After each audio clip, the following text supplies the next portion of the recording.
All right. Well, we are live. Bryan, welcome to the Rental Roundtable number 17. Good to see you. Awesome. Thank you for having me. Number 17, I know you're Eagles fan, Alshon Jeffrey. I'm actually a Commanders fan, so maybe Doug Williams. I don't know. I know you're a Okay. Yeah. but I we have a lot. remember that Super Bowl where Doug Williams won with That was the last time we had anything positive to say about the team. Probably about 35 years ago. But thanks for joining. You're in Charlotte. I'm here in Atlanta, so not too far away. We both have nasty, rainy weather today, but I'm excited to have you on. You're the largest rental company we've had on, being at Sunbelt Rentals, VP of e-commerce. I'd love to hear, just to kick things off, sort of how you got into rental in the first place and how you landed up being the VP of e-commerce at Sunbelt. Yeah, sure. So my exposure to equipment happened at a very young age. So, my father worked at a cement mill. My father and my uncle had an excavating company that they did on the side where they were digging, grading yards for people for drainage, digging foundations for homes. And, we had a dump truck, backhoe, those type of things. And I was just, a little kid, pulling the rocks out of the ditch, right? Running the shovel, but I was always been around equipment, right? I think growing up and through college, I worked in the cement mill, always been around equipment, and post-college, I got into operating a bit. So, and worked at a construction company and then ended up at a rental company called Godwin Pumps. So I was just, this is 2002-ish timeframe.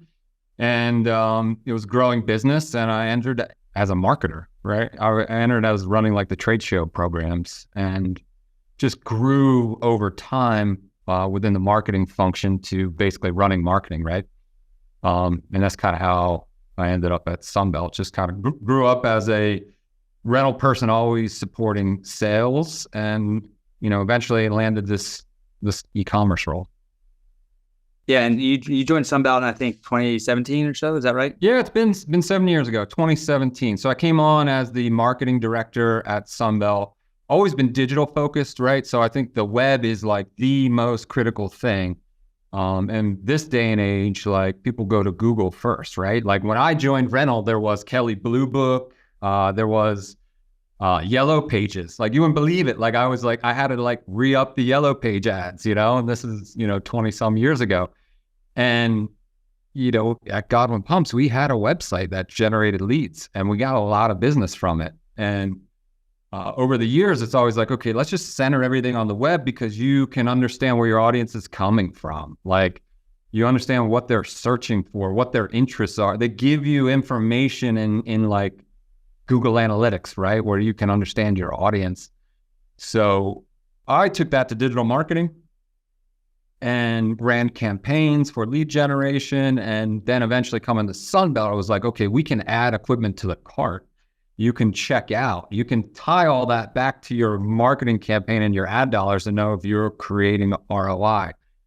And spent a couple of years at Sunbelt running the marketing team. And then, we created the e-commerce team, which is way more digital focused, product management focused, and it spans the customer journey across rent, manage, and pay. Like the life cycle of rental is now under my responsibility from a customer, experience perspective on the digital side. And I like your phone book analogy. I mean, there's 26 letters in the alphabet. I feel like 25% of our customers start with the letter A because they wanted to be triple ABC, ACE, whatever. They want to be at the front of the phone book. And it's interesting to me. That's like that doesn't matter on Google anymore, right? But that's something from the old days. So when you started in 2017, where was Sunbelt from a website, e-commerce perspective? Obviously, it's not where you guys are now. I'm curious, like when you first got plugged in, where was Sunbelt, and sort of take me through this first few years of transformation that you started. Yeah, no doubt. So, the web was there. They just for the techies out there, they bootstrapped the website into mobile friendly, right? So 2017 was a point where websites were still largely desktop, less mobile friendly, but you had to make the move. And I believe Google called it mobile-geddon. There was a mobile-geddon year, I think it was 2017-ish, where if you weren't, offering the mobile tablet viewports, you were going to get penalized. Sunbelt had a good site, right? Like I was attracted to Sunbelt because they had the customer portal, which we now call My Account. It's formerly known as Command Center, but it's basically the customer portal. And when I watched the YouTube video for the offering of managing your rentals, I was like, man, that is really awesome stuff, So Sunbelt had the customer portal there. You could manage, do reporting, request service, request pickup. And then the web portion was a lot of storytelling, lead generation, those type of things. When I actually stepped on the Sunbelt my first week, they presented the new design for the website, right? We're on now the third iteration kind of in my lifespan at Sunbelt. And it was exciting and new in that we were growing our specialty businesses. So we're telling we always talk about the power of Sunbelt, right? It's all the solutions, expertise, and people in our organization. So, in 2018, we relaunched the site with, more comprehensive storytelling, lead generation into a CRM / marketing automation system where you could create those leads and route them to sales. We always had a cart and checkout functionality.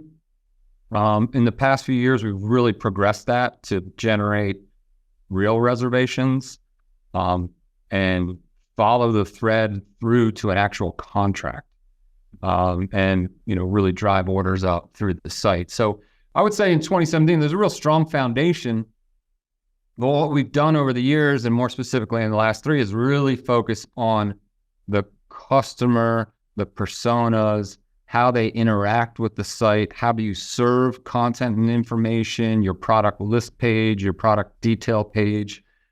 A lot of these things are driven to generate organic traffic, which is, lifeblood of like web traffic and rental, period.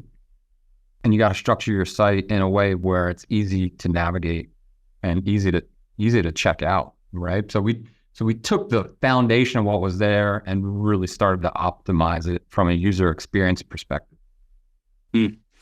Well, I want to touch on something you said earlier, and I was at a conference last week, and they talked about just technology trends in the last, 10, 20 years, but it was sort of, move to move to the cloud, and sort of AI is potentially like the next big jump here.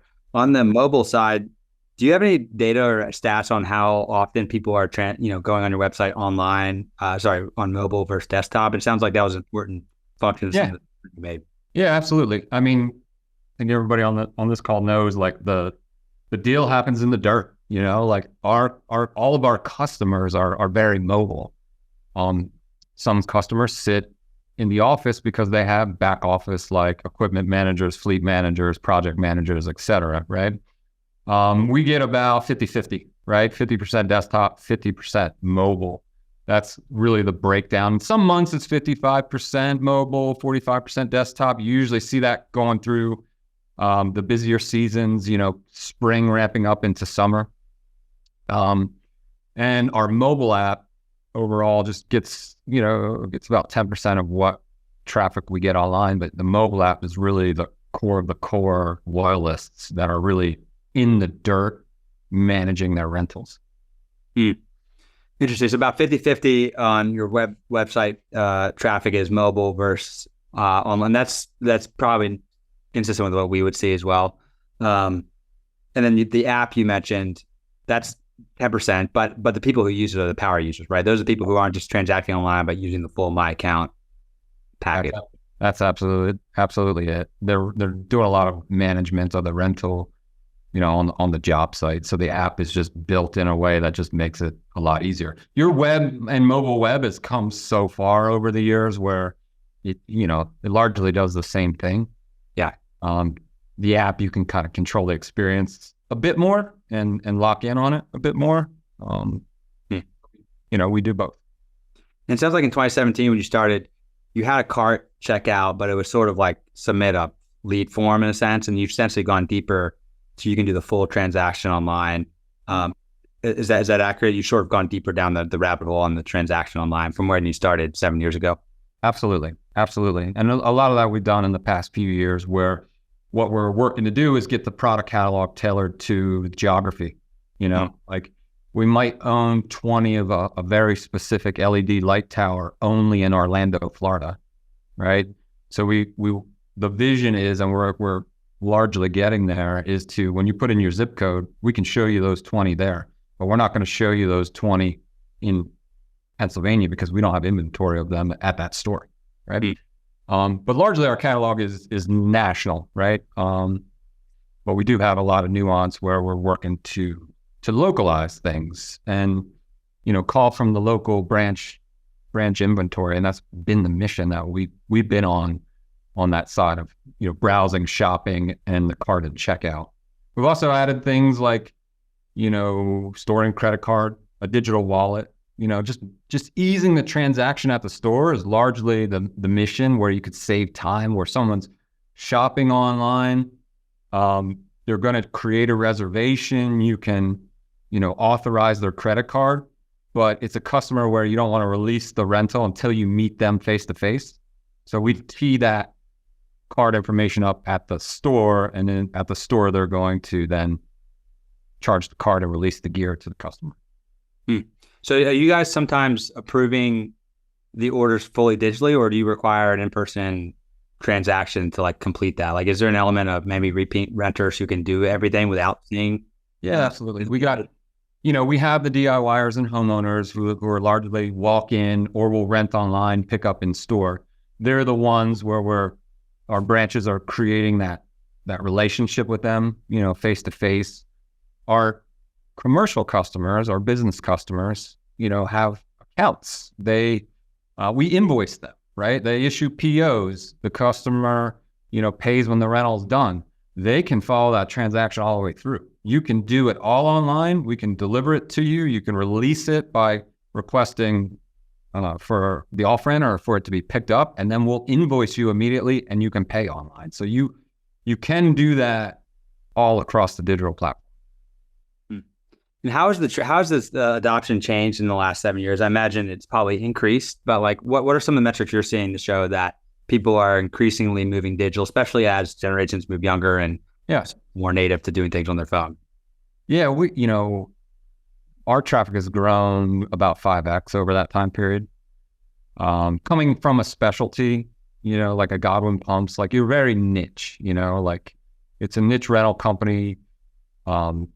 Traffic was kind of minimal. When I came over to Sunbelt, as an industry leader, the volume was much higher, right? So over the past 5 years, just being able to produce content, tell your story, put your product catalog online, you're starting to land more of search. You start to have the younger generation come online and be in our industry.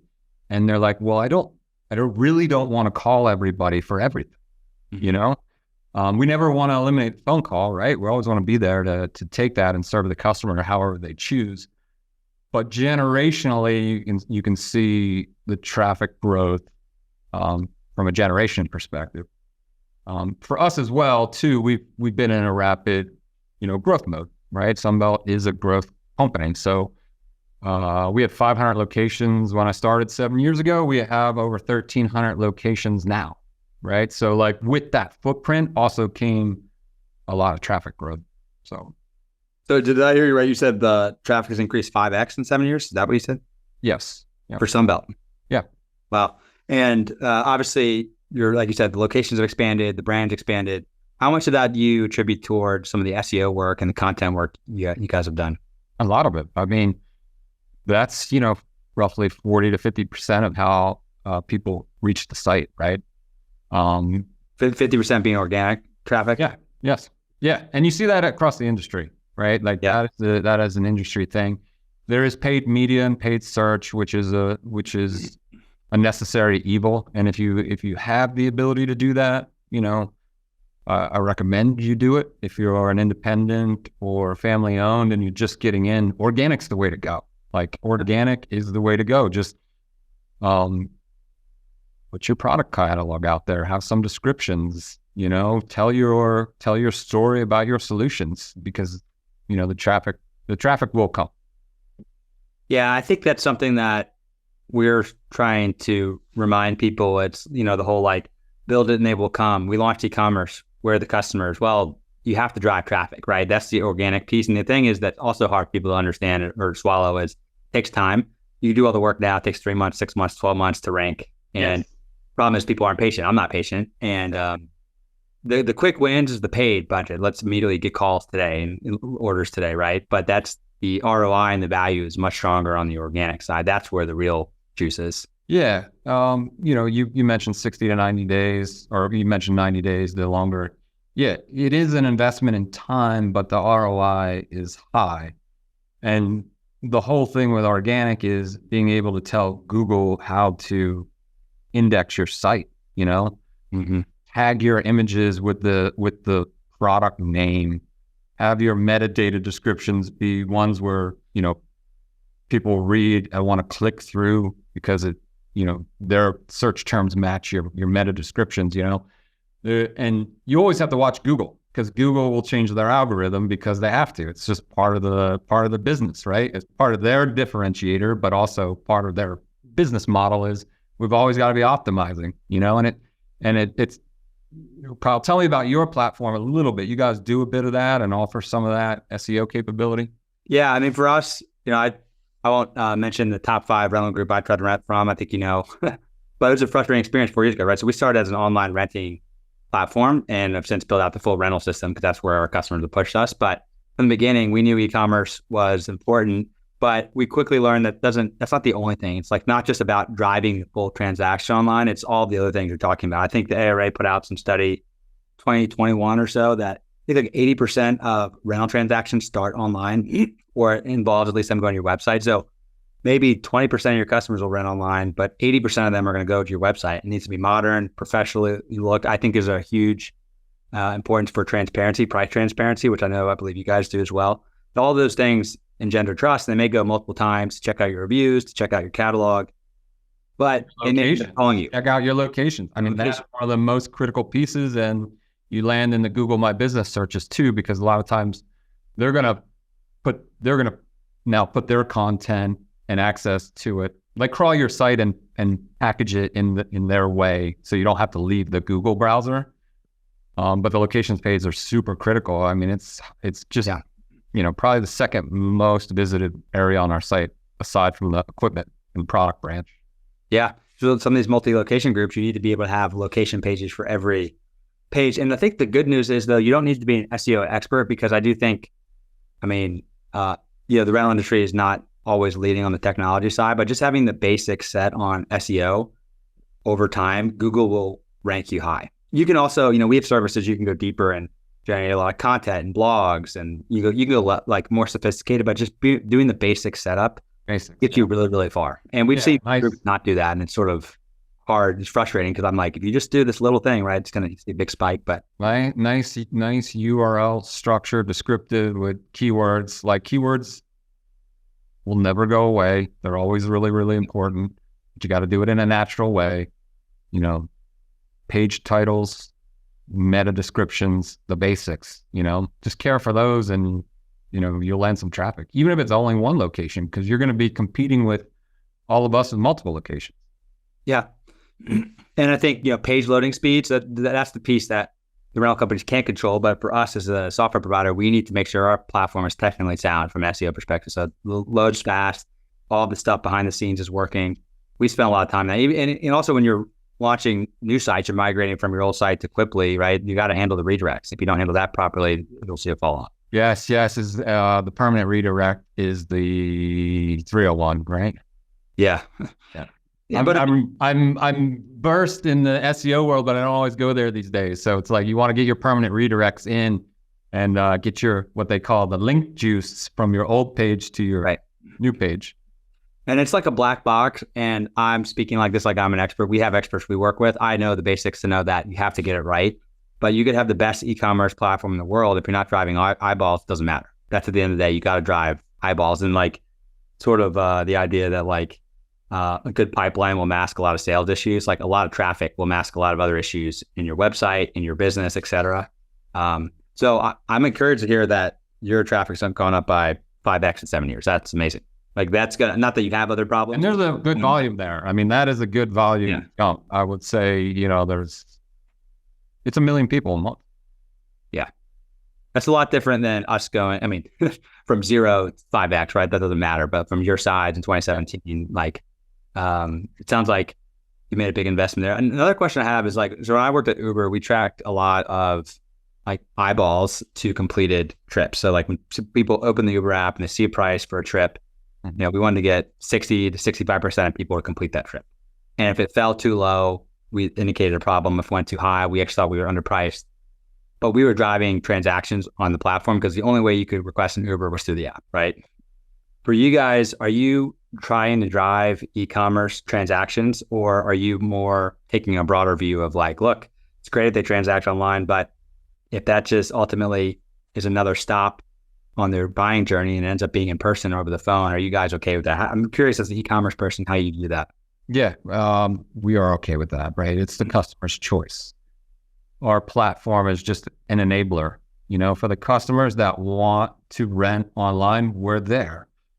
We do work with our marketing team to proactively engage, run campaigns, land people on the site, take the campaign ID and tie it to a contract. So we understand, like, if we paid for any media, did it, resolve in revenue? So we do that, right? But for those that are just looking for information, okay, you're going to look at your aerial pages and boom lifts. Okay, if that generates a call at the store, great, we won. We don't have full attribution on that, but we know like it has to you have to do that, right? Like you have to be able to do that. We're looking at ways to attribute phone calls. But I think we all know, and all the business leaders know, and all the branch managers know, like website does drive phone calls, right? Yeah. I think as we progress into the future, we want to look at this bi-directional kind of usage of platforms where maybe someone makes an inquiry online. We do this with leads today, where a lead comes in and we're going to route it to sales. We want to work to close the loop on that through a CRM platform. Kind of your standard, B2B lead generation, lead management, demand waterfall. If you study any of the stuff out of Forrester type behaviors, because if we can create it online, as you mentioned earlier, 80% of the buyer's journey occurs online before they pick up the phone to call you. Google tells us that, others tell us that, our customers tell us that. You want to be there for the assist. So if there's we're looking at ways where we can use the digital platform to generate more demand in the business via any channel the customer wants to deal with us. And sometimes that's all of the channels. Mm-hmm. Right? They're looking online, they walk in the store to talk, but then, they don't pull the trigger. They're going to call the rep later and close the deal. It all works together. Yeah. For us, we see some groups that just do tons of volume online and some aren't. The organic piece is part of it. And maybe there's nuance in how they've structured their website. One thing we did with one of our groups, and he was actually on the Roundtable as a previous guest, but we were running paid ads, and on his website, when you click that paid ad, it was a different phone number that called the same number, but we were able to, attribute that ad to that phone. And we found we were getting a modest ad budget of a couple $1,000s a month. It was 60, 70 phone calls, which then we were able to track manually. It was a manual effort to see, okay, that was a $30,000 rental. That was a $20,000 rental. And there's like a real ROI. And we did a case study in 1 month. We spent hours just to do this to show that it was working. But like attribution is really hard to do that on a consistent basis. It's really hard. And Kyle, that is such a great way to do it, because we've done that here. And I've done that in my past life, working at a smaller company where it's like, okay, the website's going to make the phone ring. If you can count how many times, so you use you swap the phone number, there's tools out there, like we won't name them, but there's tools out there where you can do that. And then you do that manual review, but do it for a month. And then maybe let 6 months go by and do it again. Like you have the sampling of the data to know your ROI. You don't need to study it to be exacting every month. But if the phone's ringing and you're getting deals from that investment because you did that study and that initial, use case and case story, that's the proof. There is ways to close the loop on all that. They're super technical and they're fun to work on, but you have to have a sizable investment to enable and orchestrate all that, and you won't ever get it 100%. But but you can get much of the way there, but you have to be able to invest. And I think, independents might not have that capital to do that, nor would I recommend them to do that. Like I would go the route that you explained, like do the case story, prove it out. Yeah, and small, medium rental companies, they don't need to be SEO experts. They just need to sort of do the basics, right? Even if you're spending $5,000 a month on marketing, that's going to get you pretty far. The things we run up against, especially because for us, our starting point was e-commerce, and that's probably 10% of our whole platform now, but we're still known as the e-commerce people, and people are like, well, our customers won't rent online. I know they won't. And it's not necessarily about that. It's about the online presence. And by having an e-commerce checkout flow, which some of your customers will use, I think it's 20% of your customers would use, like you sort of signal to the market that you're professional, you're modern, you're easy to use. And the other point here I want to make is around pricing transparency, because the other thing we sort of hear a lot is, well, I don't want to put my prices online, right?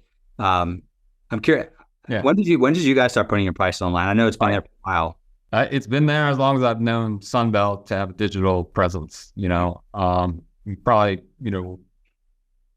been here for 7 years. It's been there all along.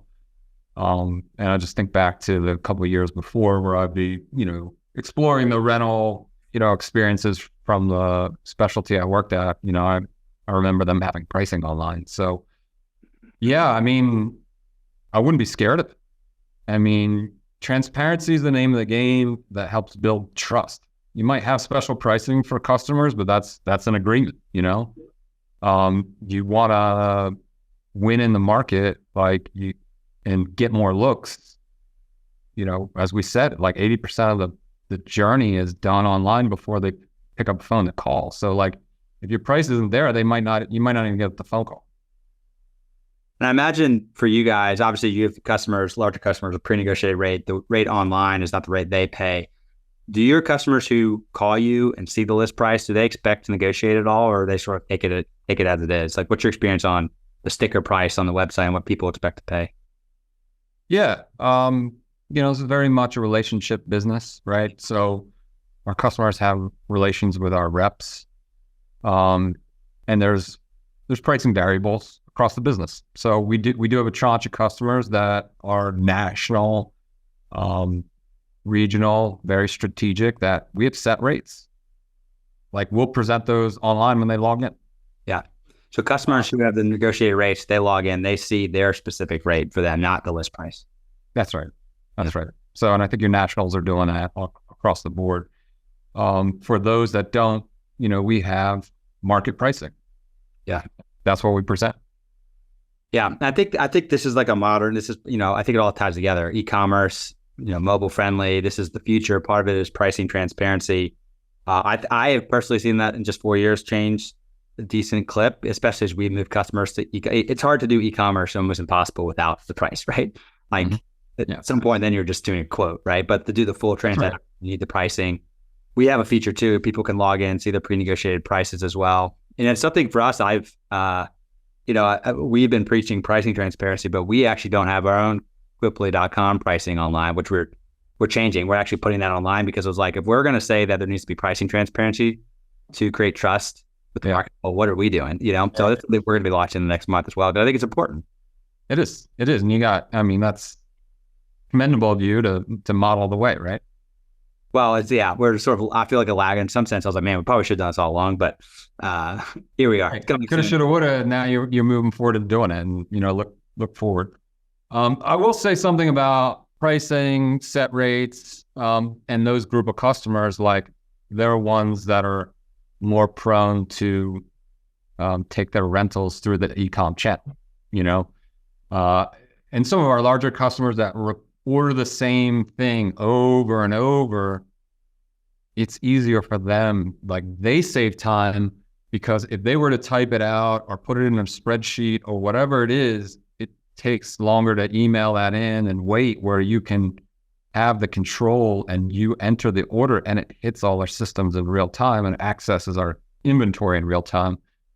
And I would even recommend here as an industry, can we take some of our repeat orders from good customers over to the channel, right? We all want to grow. There's a ton of work out there, but if our sales teams and our counter teams are always administering an order that is something the customer rents once a month for 12 months in a row. It's always the same thing. Hey, did you know we have a website where you can do this? You know, like you can always call me, but you know, why don't you try this?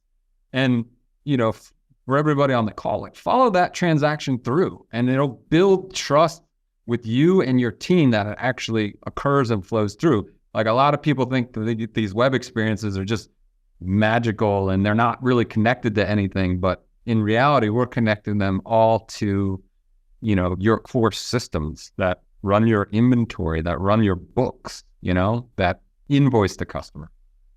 I think that's the other piece we haven't talked on is how it really needs to be an integrated experience, and just having a separate website ultimately just creates forms but doesn't integrate into your back-end system. You know, you lose some of the customer experience because that's not fully integrated. I think that's what I want to go back to the pricing thing. The reason I ask, or I'm interested in sort of how you guys view sort of dynamic pricing and how you guys are thinking about that, because I've felt that that's something that could be adopted potentially more in the rental industry. And again, I worked at Uber on the dynamic pricing side. So when we found that the sessions to complete a trip started going below 60%, below 50%, then we were like, well, we're probably pricing correctly, right? Let's lower prices. And it got too high, we'd raise price. So we were looking at real-time supply and demand to make pricing decisions. Hotels and the airlines do that. How have you guys thought about that?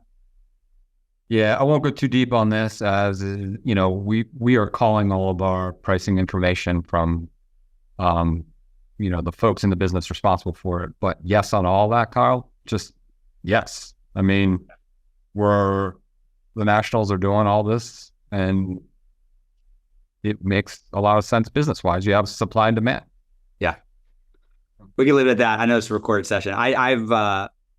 We've been toying around with this, and I think now that for us, we have a full integrated system, a lot of data, and I think this is where AI can start to come into this. I think that's something we're going to experiment with this year. But I've talked to independent groups who have been doing this manually, you know, and I just think there's an opportunity. And Harvard Business School has done a lot of studies on that dynamic pricing. They found that simple dynamic pricing engines can increase revenue by 5 to 10% immediately just by pricing more in real time specific to the market. So I'm sure you guys have been deep in that for a while, but I do think that the independent something that may be happening in the next few years.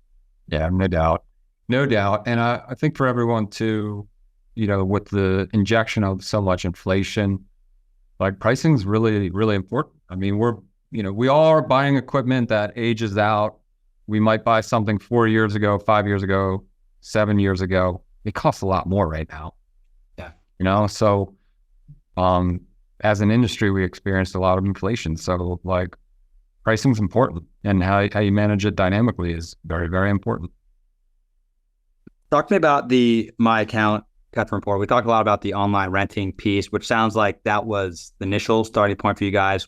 Did the sort of the manage and the pay side exist in 2017, or is that something new that's come on in the last few years? No, it did. And largely that's kind of what drew me to Sunbelt. Just having worked in rental my whole life, and a lot of the web experience was SEO, make the phone ring, generate leads, get them the sales. This aspect of requesting service, requesting pickup, you know, doing reporting, it was all there. You know, Sunbelt had really been out in the forefront, and really kind of worked on, had a very highly innovation period there in the early, I guess they're the early aughts, if you will, you know, through the mid aughts, and you know, we're kind of going through that again right now, which is really, really exciting. So, create job sites, manage job sites. There's a lot, you know, you talk about adoption, right? Like I'm really kind of centered on this, like how do you create your digital platform to give relief to your branch, you know, like all the manual activities you're doing in your branch, there are customers willing to do a lot of that on their own. And that's what My Account has in it, Kyle, you know. The other nationals have something, you know, similar. And if order adoption, you know, is the barrier, because it's not, you know, taking an order in this business, there's a lot of variables. You know, what days do you need it? Okay, do you really need it those days? Because I don't have it right now, but I'm going to have it in 3 days. Can you do it in 3 days? No, you can't do it in 3 days. Okay. Can you take the next size up or down? You know, can we bring it in from a farther location? Like, will you pay the freight? You know, like all those variables to do online, you got to really think through the logic and the experience in order to orchestrate it. So that's where the adoption on the order side might be a little bit harder for some, right? But on the repeat order, it's not, because you work through all that stuff already. But where you can get the ROI and the time savings is around the managed piece. You know, you got a lot of people saying, hey, when's this piece of equipment off rent? Well, you know, they're calling the stores for that. The store's got the phone ringing multiple times for multiple other things.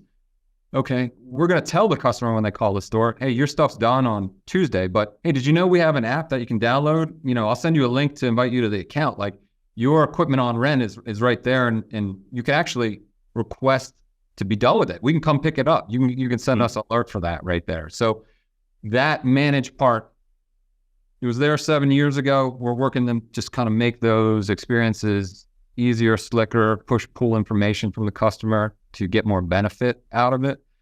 But it is a path to driving digital adoption in the space. When you think of your focus right now, is your top priority the online renting, or is it more on the managed side? Like, where are you spending most of your energy right now? Where do you see the future going? Yeah, we had our Sunbelt 3.0 plan. You can see that. You know, Ashtead Group is where all of our information is on our strategic plan. You can just search that and find it online. But Sunbelt 3.0, we had an advanced technology component in there, and largely the e-commerce initiative was the improve the rental experience. You know, like increase the capability to capture the order, and that was largely what we've been talking about, of the get your product catalog into a better state, generate more organic search, generate more reservations for the channel.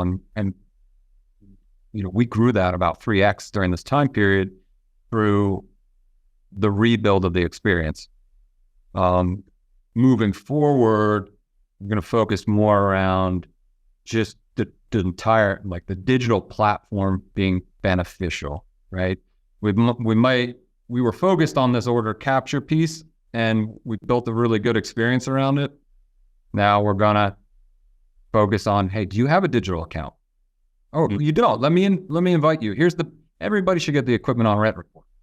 You know, like those value adds that come, they're time savings for both the customer and our branches. And as an industry, really, we need to start to take our customers into this space, because all the phone calls, all the administration, you know, we want to be there for our customers, but over time the volume becomes great where your sales team is being administrators for the customer, where we want our sales team being relationship managers. You know, let me help you solve your next equipment challenge, right? We in Sunbelt have a general tool business, but we also have power, climate, flooring, etc.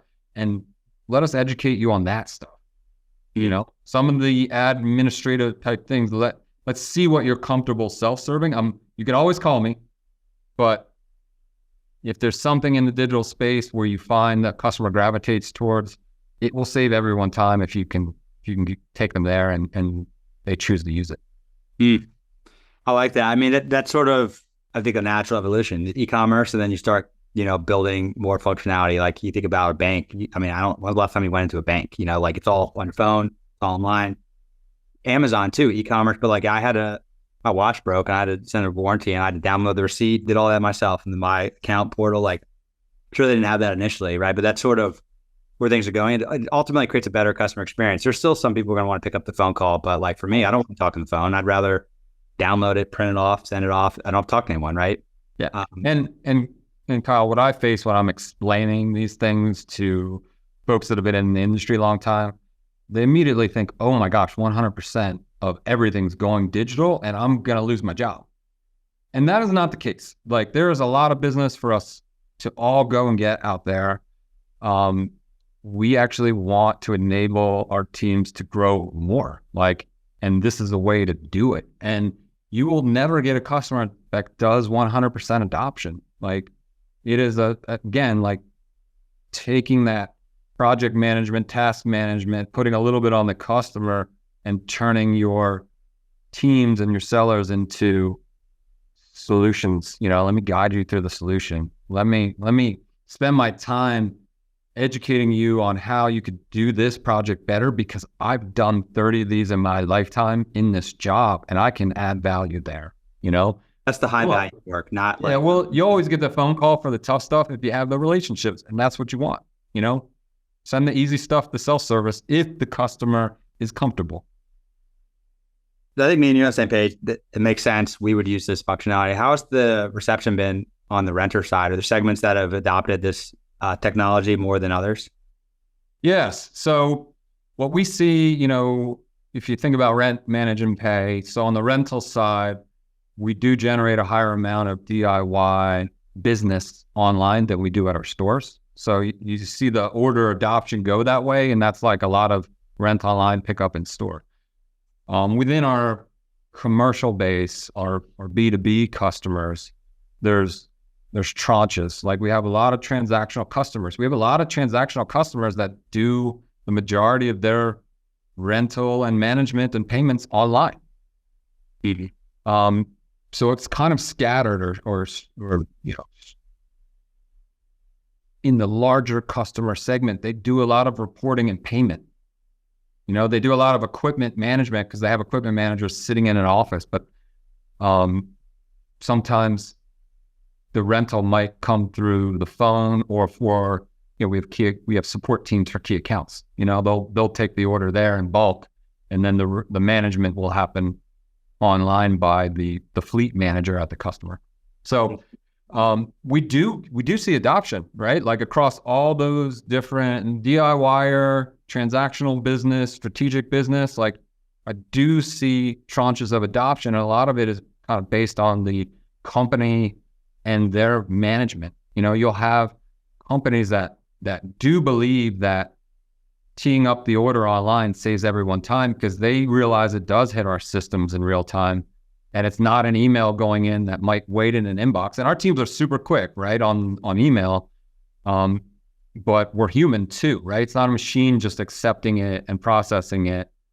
And there's always human intervention with the online as well, right? Like you can go in and get that order or change it, adapt it, for the customer or whatever you need. But I would say overall, in this industry, we're a bit of laggards to the digital adoption. It's growing, but there are tranches of customers who are there already, and that's only going to change more as the, Gen Z comes in and is running and owning the businesses. As this next generation really comes online, they're going to want to chat. They're going to want to do it themselves. Their last form of communication is going to be calling. Yeah, and this is always my theory, is that what people experience in the B2C world, they expect in the B2B world. So if you do everything on your phone, baking, order Dunkin' Donuts, then you go to work and you got to call and you got to fax stuff in. And it's like, I don't want to do that, right? And I also think I'm not surprised to hear that homeowners are driving the e-commerce adoption more, and the larger contractors are doing the my account sort of work. I do feel like my sense that e-commerce and renting is sort of here now. People have sort of gotten that picture and it's here. We are seeing it constantly. People call us, they want to offer online renting. I don't feel like the my account stuff is here yet, although it's coming soon as a fast follower, and you guys are on the leading edge of that. Yeah. And maybe to close out, I know we're closer to time or we open up for questions. Like you started that statement saying like, hey, the customers are expecting a consumer experience in business, and 100%. Like we all know this, all your explanations were spot on. And then, you go to, we were at the Adobe Summit last year. This is what they spoke about on the B2B track. Was at a few different customer experience, sessions over last year. And it's just like, COVID did that to us. So all the businesses that had to rapidly accelerate their digital presence because we weren't, allowed to get 6 feet from another human, and we had to wear a mask to do all these things and we had to wipe everything down. Like, it broke that barrier. right? So there is no longer an excuse for a business to give a bad experience online. Like the expectation is 100% there. For sure. Well, I think for the other theory I have is that the nationals are driving innovation in the rental industry. And so that's why I was interested in the beginning to talk to you, because I think that what you guys are doing is going to sort of be at the forefront here. For us, we have a very primitive My Account page, very simple, see your orders, click a button to extend it, etc. But I think I totally agree that some of the stuff you're working on, I think we'll probably want to incorporate as well. It's just the natural evolution. I think the e-commerce stuff works. That'll continue to grow over time. But the next big leap is offering self-serve tools to the customers on their phone. They can request service, request pickup, pay their bills, see their on-rent report, do all of that themselves. I don't think the small and medium-sized players are really offering that right now. And I do think as we think about the next few years of digital adoption, that's the next step ahead. Yeah, it takes a sizable investment to go in that space, which is why, Kyle, we started the relationship. I mean, I think the work that you guys are doing is really awesome, and you're able to understand and provide those capabilities, and don't underestimate simple ever. Yeah. If it's something like, I think you and I were talking before, like request pickup, or calling off rent, like it's a good place to start. You don't need to have 30 features in there. Mm-hmm. One, that's also the best way to kind of drive adoption with your customer base. Like if you have one or two key features that you can get them used, and as a business owner, you see the value because it creates efficiency. Like maybe you don't need 4 people on the counter. Maybe you need 3 because everyone's doing the off rent digitally because you set the business to do that. That is the way your business does it. And if you make it easy, the customers will go there, And I'm really interested in the industry kind of going that way for certain aspects, request service and request pickup or ones like, can we just take the customer there? Yeah, well, I think it's going there. You guys are doing it. Yeah, like I said, we're going to be doing that this year as well. So any Quickly customers, you have that to look forward to later this year once you get some other stuff done. But it seems like the natural evolution, and like I'm encouraged. It makes my job easy. When you're telling me that people are using it at Sunbelt level, that gives me high conviction that the small and medium-sized players want to use this technology as well. It makes sense. People are doing it at their home. They're doing it at Sunbelt. Why shouldn't the small players be able to offer that as well? I know we're just about out of time. Ryan, last question. What are you most excited about in the next few years in terms of the e-commerce and sort of technology adoption that you think could happen at Sunbelt, but even broader in the rental industry? Yeah. I think it's omni-channel, just being able to link all the customer experiences and touch points together and doing that as an industry, right? We're all tied to construction one way or another. 50% of our business comes from construction. The rest is non-construction. But, the industry's moving forward. Telematics it's exciting. Like, the proactive nature of information that comes off a machine that can help us as service provider provide a better experience. Like we predict that machine might fail, so we're going to engage the customer and say, "Hey, can we swap it out?" Mm-hmm. We're going there. We're going there. So, there's a lot of hype around AI. AI is largely just algorithms, right? You got to train them to do what you need them to do. And, I think there's an element of that will come into play from a productivity perspective. But overall, I just think generationally, you'll see a change. Like 5 years from now, we'll look back on the rental Roundtable number 17 and say, like, remember we were like talking about low adoption? That's what I'm most excited about. It's like we're all kind of working together here in an industry that's a little bit of a technology laggard, working on the future. And I think in another 5 years, like we'll look back and say, wow, like we've come a really long way, which is really exciting. Yeah, for better or worse, this is recorded in the eternal of history. And if we're accurate on these things, we'll bring it up. If not, we can delete this episode. But no, I agree with you. And I think that my other belief is that technology innovation accelerates. It's not linear. And I think that's hard for people to get. Like, I mean, even if you like ChatGPT, I was at this AI conference last week. ChatGPT 3.5, the guest was like, it's sort of like talking to a 4-year-old. ChatGPT 4 is like talking to like a 21-year-old in college, and like and that's in a year, right? It's not like you went from a 4-year-old to a 5-year-old. You went from a 4-year-old to a college student, and that's what's happening in technology. And this is on the record, right? 2017 and 2024, 7-year period, you had a lot of success and growth, and I think 2024 to 2031, it's going to look totally different. It won't be another linear stair step. It would be hockey stick. That's what I think is happening for Sunbelt, but also just broader in the rental industry. It's definitely going to accelerate. And it's almost like in technology years are like dog years.